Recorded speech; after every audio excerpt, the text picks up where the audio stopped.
Hi, Alex Polyak here.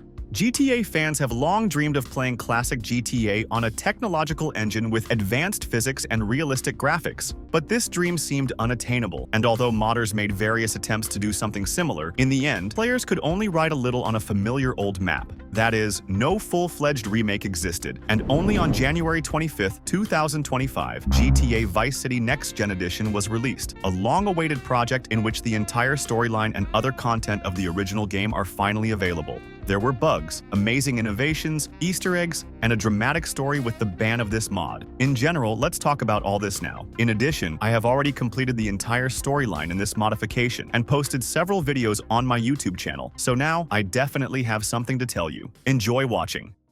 First, let's remember the history of this project. In December 2011, the modding team called Revolution Team was formed, which began developing the GTA Vice City 2. It was conceived as a remake of the original game on the GTA 4 engine in a modern setting, with a redesigned map, new brands, and new vehicles. In 2021, a demo version was released, but it was blocked by the publisher due to copyright infringement, and then the creators of the mod closed their project. However, they still wanted to do something large-scale, and so in December 2023, the team unexpectedly announced another remake, which planned to recreate the original Vice City on the GTA 4 engine. More precisely, as in the previous project, the story add-on The Ballad of Gay Tony was taken as a basis.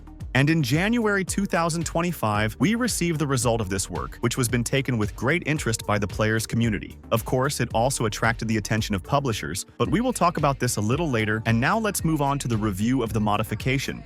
First, I must say that this is one of the most global mods on the GTA 4 engine. From the original Vice City, the map, transport, NPCs, weapons, missions, radio stations were transferred, and some new things were added. The graphics are decorated with the ENB mod, and the result is quite good. There is a share of realism, as well as a pleasant, warm atmosphere suitable for a region like Vice City. Having GTA 4 physics in a classic GTA is very unusual, and such feelings may not appeal to some players. But this is a very unique experience that gives a completely new feeling. This is no longer an arcade, in which everything happens at a high pace with a feeling of ease. Therefore, when launching the mod, you should be prepared for more advanced, but at the same time heavier and slower gameplay. In the menu, you can see the familiar design style from GTA 4, but redesigned for the Vice City theme. And the settings contain parameters inherent in the original game of this engine. Thus, you can adjust the graphic settings and traffic density. The plot of GTA Vice City is really recreated from beginning to end, although the developers made changes at some points. For example, in one of Diaz's missions, a cutscene from the beta version of the original game was restored, where Tommy and Lance pick up the stuff. I also liked the idea at the beginning of the game, where the mod's authors combined the intro and Tommy and Ken's trip to the office after an unsuccessful drug deal. This refreshes the plot, makes it more beautiful and cinematic. By the way, the finale of the game also has some good authors' additions, but now we will do without spoilers. Sometimes changes in missions were required for technical reasons. For example, as we know, GTA 4 does not have a function to control planes, and therefore the mod developers had to be creative and add a helicopter instead of a plane in one of the film studio missions.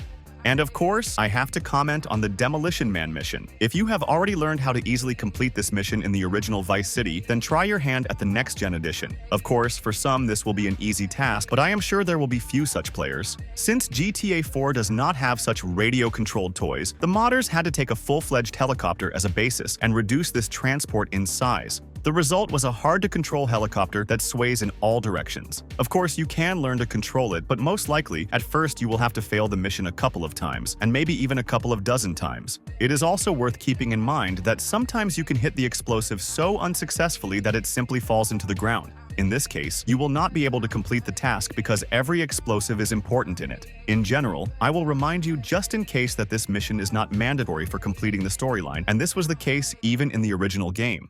But if the player can ignore this difficult moment, then he will still have to face some other things. For example, in any mission, the police easily pay attention to the main character, and if the player does not drop the wanted level, then the annoying cops can interfere a lot. Another difficulty is that after completing the mission, the wanted level usually does not disappear. At the same time, it will not be possible to get rid of the wanted level in the usual ways, because in Next-Gen Edition, there are no pickups for bribes, and paint spray will not help the player if the cops were nearby at that time. In general, everything is like in GTA 4. All that remains is to drive as far as possible, going beyond the area on the radar, and hold out there for a few seconds. This is not very difficult, but it clearly does not benefit the gameplay. The modification also has mechanics that, on the contrary, simplified the passage of missions, because now the player can freely shoot from transport in all directions, and this helps to effectively confront opponents. In the original game, this function was very limited, and sometimes the player had to get out of the vehicle altogether. The shooting process itself also seems more convenient, and enemy attacks are not as deadly as they were in the standard Vice City. When starting a mission, unfortunately, its name does not appear. This is really missing. The modification is not without crashes. Personally, during my entire playthrough of the storyline, the game crashed about 10 times. This happened under different circumstances: during a mission, when using a sniper rifle and a camera, when turning on the cinematic camera, and not only. Feedback from other players also makes it clear that crashes occur very individually. Some people almost never have this problem, while others constantly have it. Fortunately, the game has autosave after each story mission, and this really helps. As for lags and problems with loading the game world, I did not encounter such things. Here are the specifications of my PC, if suddenly this is important to you. The statistics calculation does not work, so you will not be able to track your progress. But the mod has almost all the tasks that are necessary in the original to achieve 100% completion of the game. For completing all the conditions, the creators of the mod even prepared a special bonus. But as players report, some side missions in the Next-Gen edition do not work correctly, so the opportunity to complete the game by 100% will most likely appear only with the release of an unofficial patch, which I will talk about a little later. It is worth noting one very important point. When I started buying and developing businesses, I expected that it would work the same way as in the original, but new missions were still not available to me, so I had to develop all available businesses, after which Lance called me and the next part of the storyline opened. Later, I read a comment from one player who said that it is enough to capture only those businesses that Sonny's mercenaries come to: a boat station, an ice cream factory, a car dealership, a Malibu club. Personally, I do not know if this is how it works, but I hope this information will be useful to you. I warn you that there will be a spoiler for the ending of the storyline, so if you need to, scroll forward this video about 20 seconds. After completing the last story mission, the player will have access to the suits of the two main antagonists, Sonny and Lance, with whom Tommy dealt with in this very ending. Lance's clothes look especially stylish on Tommy. The transport controls are no different from GTA 4, and this may not be to everyone's taste. I think the best solution would be to make balanced controls that would not be as primitive as in the original, but not as difficult to perceive as in GTA 4. Speaking of transport, I will note that the Next-Gen edition has several cars that are not typical for GTA Vice City. For example, the Turismo, Buccaneer, Blade, Savannah, and a police car based on the transport of the Las Venturas Police Department. All these cars were transferred from San Andreas. Other non-standard vehicles include a police van and a Merit, which is a civilian version of a taxi and a standard police car. By the way, the cars now have high-quality and pleasant-looking license plates. The game interface, as you may have already noticed, is made according to the template of GTA 4 and its episodes. A health and armor bar along the contour of the radar, a weapon icon and a money counter appearing in the upper right corner, and so on. The idea is quite successful, but some weapon icons seemed unfinished to me, which looks ugly. But the radio station logos look great, and this is much better than just the names and text. You can only see the game time by opening the map, although in my opinion, it would be better to make a clock right in the interface or create the ability to call a pager on the screen, like Nico could take out his phone to find out what time it is. The vegetation looks beautiful and seems to have been taken from the definitive edition, but the downside is that these trees are motionless, although in the original game they swayed in the wind. The modification has lost some classic Easter eggs. Do you remember what was on this building? But new secrets have appeared. For example, in the pharmacy in the Little Haiti area, you can find the main character of the game Manhunt. It seems that this is a reference to the fact that Rockstar North used this pharmacy in both Vice City and Manhunt. Now run!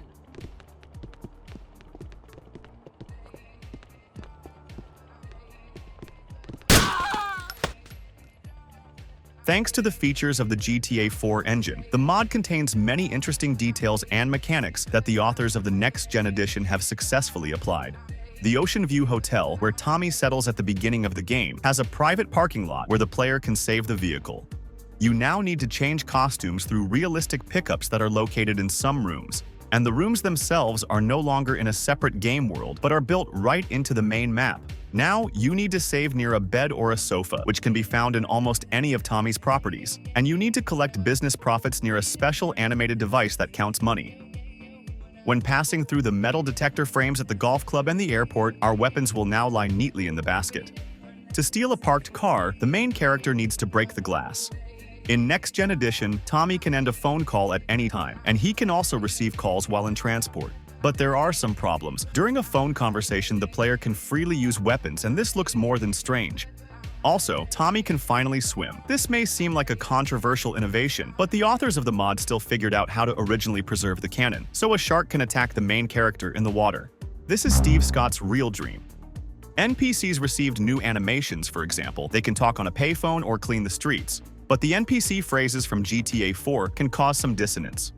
The game map was converted to the new engine quite successfully, and I did not notice any serious bugs. But some non-standard editions contain errors. For example, after the Demolition Man mission, there is complete chaos at the territory of the destroyed construction site. The model of the destroyed structure does not correspond to the collision at all, and besides, the player no longer has access to a bulletproof vest. Although if you try, you can find a loophole somewhere in this place. The modders also added neon lighting from Vice City stories to the game. This is a good idea to decorate the city, however. The differences in the maps between the original Vice City and its stories were clearly not taken into account. Among the successful changes, I can point the bridge in the Leaf Links area, where NPCs finally began to drive transport. New spawn points for cars have been added in many places on the map. This makes the city seem more alive, and it also helped me assemble transport for Sunshine Autos. Some cheat codes were added to the Next-Gen Edition from the original game. Here is the list. The mod developers also gave some recommendations for those who encountered errors in the game. I will show them now. Well, I have voiced the main points, and before discussing the story with the GTA publisher, I will summarize my acquaintance with this modification. My conditional rating is 8 points out of 10. I would like to rate it even higher, but this mod clearly needs some improvement. There are even more problematic moments in the Next-Gen Edition than I have shown, but many of these things seem insignificant compared to how much work the developers have done and how much they have thought through.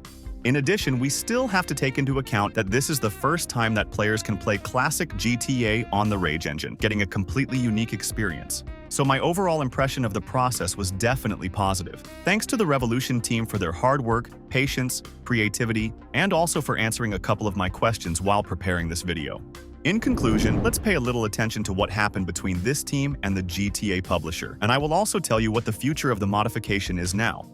A couple of days before the release of Vice City Next-Gen Edition, Take-Two deleted the project's YouTube channel. The modders did not give up on their plans and posted the mod in the public domain, after which their Telegram channel was deleted. Then the publisher, using the ESA organization, filed a complaint against Revolution Team on VK, the Russian social network where the MOD page had an active community and more than 20,000 participants. The modders consulted with lawyers and after that decided to remove the download link for Vice City Next-Gen Edition and also announced the closure of the project.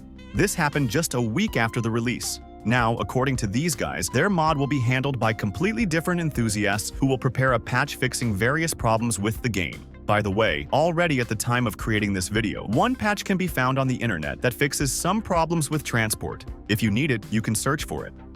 So we are left with only a moral question. Who is right, the publisher or the modders? In my opinion, from an ethical point of view, the behavior of both parties is not entirely correct. I recognize the rights of Take-Two and Rockstar Games, and even in some sense I can understand that they see some mods as a threat, but I also think that the tactics they have chosen towards the fan community are completely unethical and inhumane.